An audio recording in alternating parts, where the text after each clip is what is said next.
Yo, what's up mga kaboards? Ito po ang ating unang reaction video na sana po ay suportahan ninyo ang channel ko sa YouTube channel na Boboards TV at ang aking FB profile na Bisti Bote Leonardo. Ito po ang inyong lingkod, Leonardo Bistil.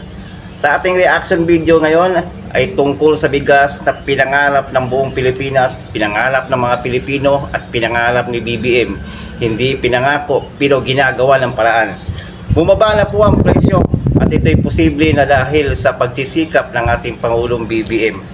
Kahit marami man ang balakid na dumating at problema, lariyan pa rin ang ating Pangulo na ginagawa ng paraan ng agrikultura ng bansa upang mapababa ang presyo ng bigas sa merkado.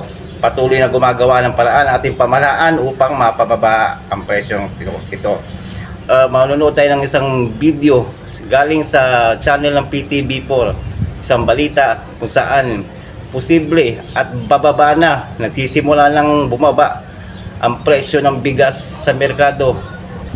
Sana nga po ay patuloy na to at magpapatuloy na ang pagbaba ng presyo. Pero bago muna yan, paki-subscribe and like naman dyan. Pagkatapos ng video na to, sana po ay mag-comment kayo below para pag-usapan natin ang inyong mga reaction. So, panoorin na natin. Sa price monitoring ng Department of Agriculture, bumaba na ng piso hanggang 3 piso ang kada kilo ng bigas. Ngayong araw, nasa 50 pesos ang per kilo ng regular milled rice, habang 49 hanggang 55 pesos naman ang well-milled. Ayon sa Department of Agriculture, inaasahang mas magmumura pa ito sa susunod na linggo kasabay ng papalapit na peak ng harvest season. Ngayon, may reports na bumababa yung farm gate price ng palay. So, we're looking into this and kasabay nun ay patuloy din bumababa yung presyo sa international market. As of February this year, 572.8, this is FAO stat.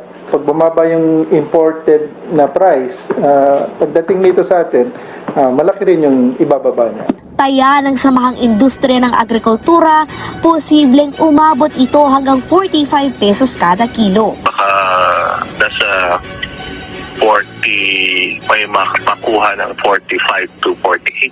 Yun ang nakikita natin presyo. Wow. Magandang nangyari dahil malaki ang pondo na naibigay sa magsasaka itong panahon ni President BBM, yung fertilizer subsidy, tapos yung galing sa tariff, no?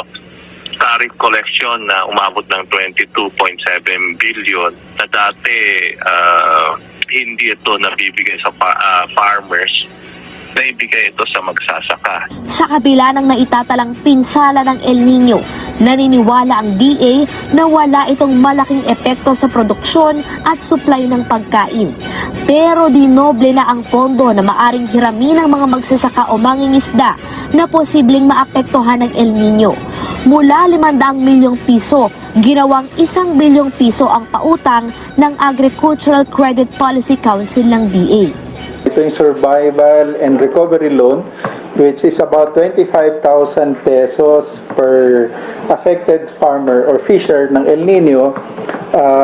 Ito ay package na walang collateral. Credit ito, walang collateral, walang interest, payable in 3 years. Ibig sabihin, more farmers can avail.